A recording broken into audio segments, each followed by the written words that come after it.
had an amazing conversation with my buddy Joe, who spent years working on his beautiful game, Song of Iron. But frankly, I was shocked by what he told me. See, he had over 100,000 wish lists for his game before he launched. He had an amazing concept, and he launched the game, only to find, well, stick around, because everything you thought you knew about building, marketing, and selling your indie game could change. You went full-time indie. Yeah. And then it didn't kind of work out, right? And so you went back and got a job, and now you're sort of going for round 2? Yeah, totally. So it worked out enough. I could have gone for the stretch and made it to part 2, but it felt tight, and it's never so easy to just keep rolling, you know? And so I slowed down, and then that kind of made it harder and tighter. And so I decided to get a real job again, and quote unquote a real job. And it's been tough. It's been hard for me actually to like keep motivation for Song 2. So I've weaved in and out of it. Your first commercial release was Song of Iron, correct? Yeah, correct, yeah. Okay. To launch your first game and have it go gangbusters is so rare. Yeah. So I would say it was a success. I would say the launch is a success. However, based on our conversation before this podcast, you feel like it wasn't. So do you want to like give us that the pre-launch, like when you finished up the game, you wrapped up the game, you prepared it for launch, you were collecting wish lists, everything looked like it was correct and ready to launch. And then tell me a little bit about the launch and how it went and how it felt. So I was working at 343 still when I started. I think I was probably a year in, but before I quit into the development. Yeah. And I had gone front page to Reddit twice with Song of Iron. I just little GIF on our gaming and like blew up 132,000 on one, 140 something thousand on the other, like monster. And so that drove a ton of wish lists to me. That kind of gave me this confidence to move forward. So I kept going. And, I've watched all the indie videos, all the GDCs, all the stuff about numbers and all that. So going into launch, I had this huge sort of fan base and this sort of internal understanding that I had success coming. I had 110,000 wish lists going into launch. Whoa. And I think probably like 50,000 of that came in the last 4 months. It didn't like swell right before launch. There was kind of like a down month right before, which maybe leads to what's coming here. But monster numbers. Those numbers are pretty obscene, I think, for your average person. I mean, for your average person, they're nonsense. They're oh, dude, it's what we're aspiring for right now for Twisted Tower, it's our current game. It's an insane number. And I still have like 80,000 wish lists, which leads you to understand where this is going. And it just didn't work. It didn't happen. I have a buddy who's also an indie solo developer, and we were looking at the numbers. We were rounding down, trying to play it cool.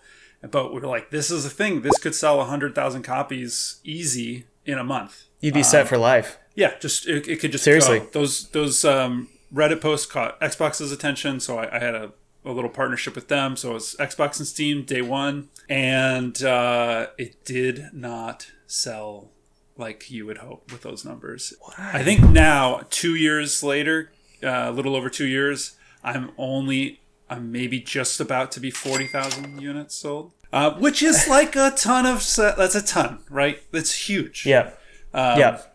It was just, in that moment, the day of launch, I had expectations of the moon, if you will, and I took a 2-foot jump off a wooden ramp, instead. And, Are you willing to disclose? You don't have to, but what does that convert to in actual USD, like net profit or net revenue?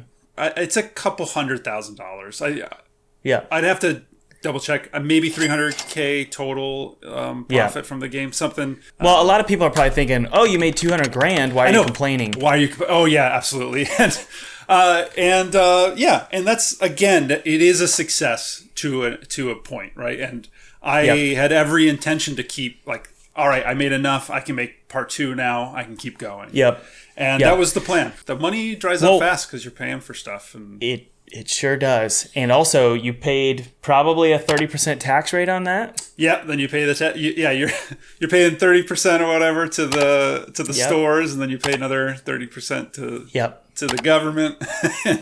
and then you use it to actually live on. And so it's and then it gets inflated. I mean, because of inflation. So it's just slowly, like everyone's like, oh, I just want to make 500K and then I'll just put the cash in my bank account and I'll just live if it was for only years. so easy. And it's like, yeah. it's just, money just disintegrates so quickly. What happened? Why did it not?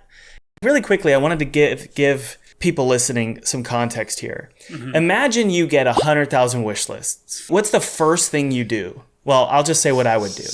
I would pull out a calculator and I would multiply it times the average conversion rate. And I would go, holy crap, I'm going to be a millionaire in 2 weeks. Yep. That's effectively what we were trying to figure out. Yeah, those numbers, I mean, it's been a couple years, but I mean, effectively, the average is like, 10% of your wish list you can sell in the first day or week or something.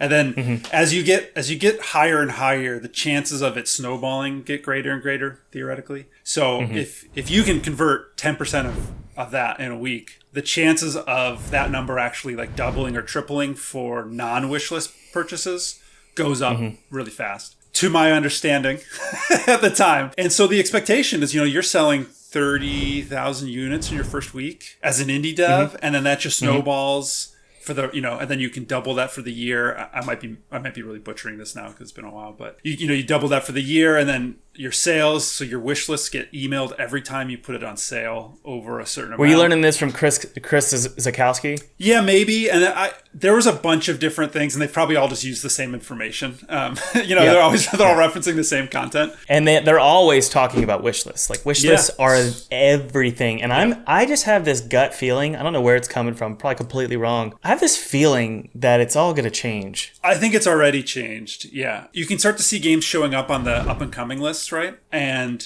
mine was taking a long time to come up. Some games that were coming out the same day, and I just knew, because there's some wish list sites, I knew they had like a third of my wish list. Nothing bad to them, rock on to them. So I started messaging Steam. I was like, hey, where am I? Like, I know I have more wish lists than the people that are showing up. Like, basically the short is they told me, momentum matters also. I had gathered 100,000 wish lists over like 2 years. These other teams very likely gathered their much lower number of wish lists in the last couple weeks, potentially. So they had all this like momentum. Like my wish list value was really low, even though I had a high number, because it's like they put like a lifespan on a wish list kind of thing or something. And so the system probably considered me to have 20,000 or something. And that's like so difficult. How did you take that? Oh man, I did not take it very well. I mean, it was, you're already putting your baby out into the wild and all that stuff. And then I had a really hard time. Launch day should be a celebration. I was curled up in a ball, in a dark room for most of it. It was the worst thing.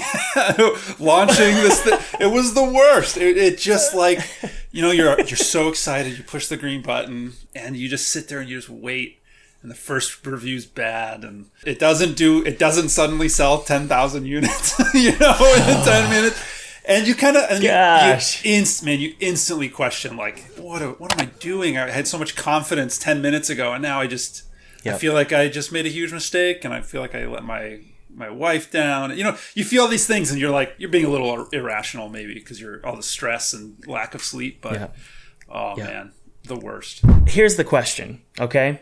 How do you avoid that with Song of Iron 2? Yeah. Oh, that's the greatest thing I took from it is the learnings to try to avoid it again. I mean, I think Song of Iron 2, I have to not care about how well it does first, as best as possible.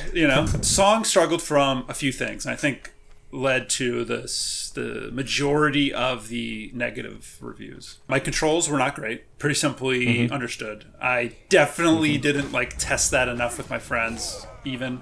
And I've talked about it before, but I kind of laughed without even realizing it. I had started using my fingers in the most insane way on my keyboard, and I just got so used to it in development that I didn't think twice of it. I was my middle finger was literally crossing over my index finger to do stuff. It's just insane. It's okay, fix the controls, which I've done a huge multiple passes on now, so way better. Steam doesn't let you review until about the 20-minute mark, and so make the first 20 minutes the best 20 minutes of your game. Yep. If not, like, entice people to continue playing without, like, stopping. Because there's... Was it not for Song of Iron 1? I would argue that you could get to a point of frustration before the 20-minute mark.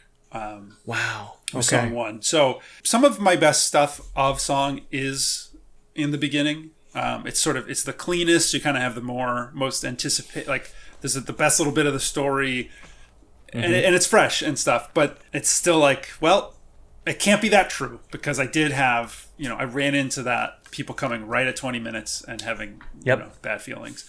And then 20 minutes is the return, or 2 hours is the return window. So short game, not super good for that. So people make it, not many people finish games. I think that's pretty well known, right? Like, very few people make it to the end of a game. So say people make it 2/3 of the way through your average game. That's pretty much the end of Song of Iron, so people can return. And I had a pretty high return value too, which is less fun. Return value. What do you mean? What is that number? It's probably a made up term, but like a large percentage of people return the game. They want to play a second time. No, is that what you mean? No, they refunded it. Sorry, they refunded the purchase. Oh, refund. Yeah. Oh, I see. I see. The number's gone down, but it was like, for a while, it was like 20%. Is it the price?